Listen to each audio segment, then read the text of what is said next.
आदि अनंत शिव सबका कल्याण करे।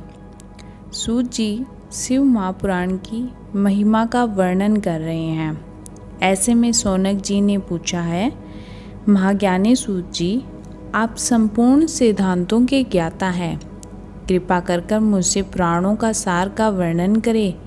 ज्ञान और वैराग्य सहित भक्ति से प्राप्त विवेक की वृद्धि कैसे होती है? साधु पुरुष कैसे अपने काम क्रोध आदि विकारों का निवारण करते हैं?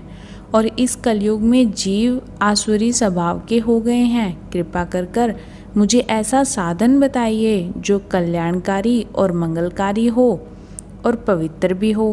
प्रभु, वह ऐसा साधन हो जिससे मनुष्य की शुद्धि हो जाए और उस निर्मल हृदय वाले पुरुष को सदैव के लिए शिव की प्राप्ति हो जाए। ऐसे में सूत जी ने उत्तर दिया कि शौनक जी, आप तो धन्य हैं, क्योंकि आपके मन में पुराण कथा को सुनने के लिए अपार प्रेम भी है और लालसा भी। इसीलिए मैं तुम्हें परम उत्तम शास्त्र की कथा सुनाता हूँ। वत्स, संपूर्ण सिद्धांत में संपन्न, भक्ति को बढ़ाने वाला, शिवजी को संतुष्ट करने वाला अमृत के समान दिव्य शास्त्र केवल शिव पुराण है। इसका पूर्व काल में शिवजी ने ही प्रवचन किया था। गुरुदेव व्यास ने संत कुमार मुनि का उपदेश पाकर आदर पूर्वक इस पुराण की रचना भी की थी। यह पुराण कलयुग में मनुष्य के हित में परम साधन भी है। शिव पुराण परम उत्तम शास्त्र है। इस पृथ्वी लोक में सभी मनुष्य को भगवान शिव के विशाल रूप को समझना चाहिए और इसे पढ़ना और सुनना ही सर्वसाधन है। यह मनोवांछित फलों को देने वाला है। इससे मनुष्य निष्पाप हो जाता है और इस लोक में सभी सुखों का उपभोग करके अंत में शिवलोक को प्राप्त करता है। शिव पुराण में 24,000 श्लोक हैं, जिसमें 7 संहिताएं हैं। शिव पुराण परमात्मा के समान गति प्रदान करने वाला है। मनुष्य को पूरी भक्ति और संयम पूर्वक इसे सुनना चाहिए। जो मनुष्य प्रेम पूर्वक नित्य इसको बाँचता है, इसका पाठ करता है, वह पूर्ण आत्मा है। भगवान शिव उस विद्वान पुरुष पर प्रसन्न होकर अपने धाम प्रदान करते हैं। प्रतिदिन आदर पूर्वक शिव पुराण का पूजन करने वाले मनुष्य संसार में संपूर्ण भोगों को भोग कर भगवान शिव के पद को प्राप्त करते हैं और वे सदा सुखी रहते हैं। ऐसे में शौनक जी उनसे कहते हैं कि आप मुझे इस कथा का संपूर्ण वर्णन कीजिए। तो सूत जी उन्हें एक देवराज ब्राह्मण की कथा सुनाते हैं। बहुत पहले की बात है कि रातों के नगर में देवराज नाम का एक ब्राह्मण रहता था। वह ज्ञान में दुर्बल, गरीब, रस बेचने वाला, वैदिक धर्म से विमुख था। वह स्नान संध्या नहीं करता था। उसमें वेश्यावृत्ति बढ़ती ही जा रही थी। वह भक्तों को ठगता था।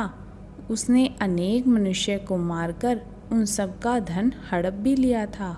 उस पापी ने थोड़ा सा भी धन धर्म के काम पे नहीं लगाया।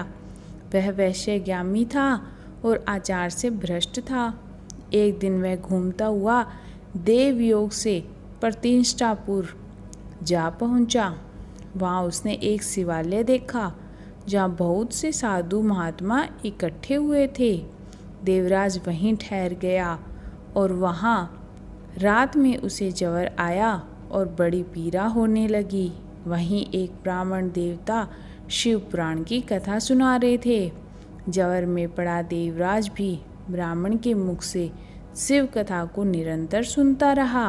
1 मास बाद देवराज ज्वर से पीड़ित अवस्था में चला गया। यमराज के दूत उसे बांधकर यमपुरी ले गए। तभी वहाँ शिवलोक के भगवान शिव आ गए। वे कपूर के समान उज्जवल थे। उनके हाथ में त्रिशूल, संपूर्ण शरीर पर भस्म और गले में रुद्राक्ष की माला थी, जो उनके शरीर की शोभा बढ़ा रही थी। उन्होंने यमराज के दूतों को मार पीट कर देवराज को यमदूतों के चुंगल से छुड़ा लिया। वे उसे अपने अद्भुत विमान में बिठाकर जब कैलाश पर्वत पर ले जाने लगे तो यमपुरी में कोलाहल मच गया। जिसे सुनकर यमराज अपने भंवर के बाहर आए। साक्षात रुद्रों के समान प्रतीत होने वाले दूतों का धर्मराज ने विधि पूर्वक पूजन कर ज्ञान दृष्टि से सारा मामला जान लिया। उन्होंने भय के कारण भगवान शिव के दूतों से कोई बात नहीं पूछी। तत्पश्चात शिवदूत देवराज को लेकर कैलाश चले गए और वहां पहुंचकर उन्होंने ब्राह्मण को करुण अवतार और भगवान शिव के हाथों में सौंप दिया। ऐसे में सौनक जी सूत जी से कहते हैं कि महाभाग सूत जी, आप तो सर्वज्ञ है, आपकी कृपा प्रसाद से मैं कृतार्थ हुआ और इस इतिहास को सुनकर मेरा मन आनंदित हो गया। भगवान शिव में प्रेम बढ़ाने वाली दूसरी कथा भी कहिए। तो ऐसे में हम आपके लिए दूसरी कथा भी लेके आएंगे। सूत जी शिव महापुराण का वर्णन कर रहे हैं और वे शिव की महिमा का गुणगान कर रहे हैं। ऐसे में सावन मास में जो सच्ची श्रद्धा के साथ शिव महापुराण का ज्ञान करता है, पाठ पढ़ता है और सही पूर्वक शिव की पूजा करता है, उसे मनोवांछित फल की प्राप्ति होती है और वो सारे अपने पाप नष्ट हो जाते हैं। ऐसे में शिव को स्मरण करते हुए शिव अपने भक्तों पर दया करते हैं। जय शिव पार्वती मैया, जय शिव शंकर।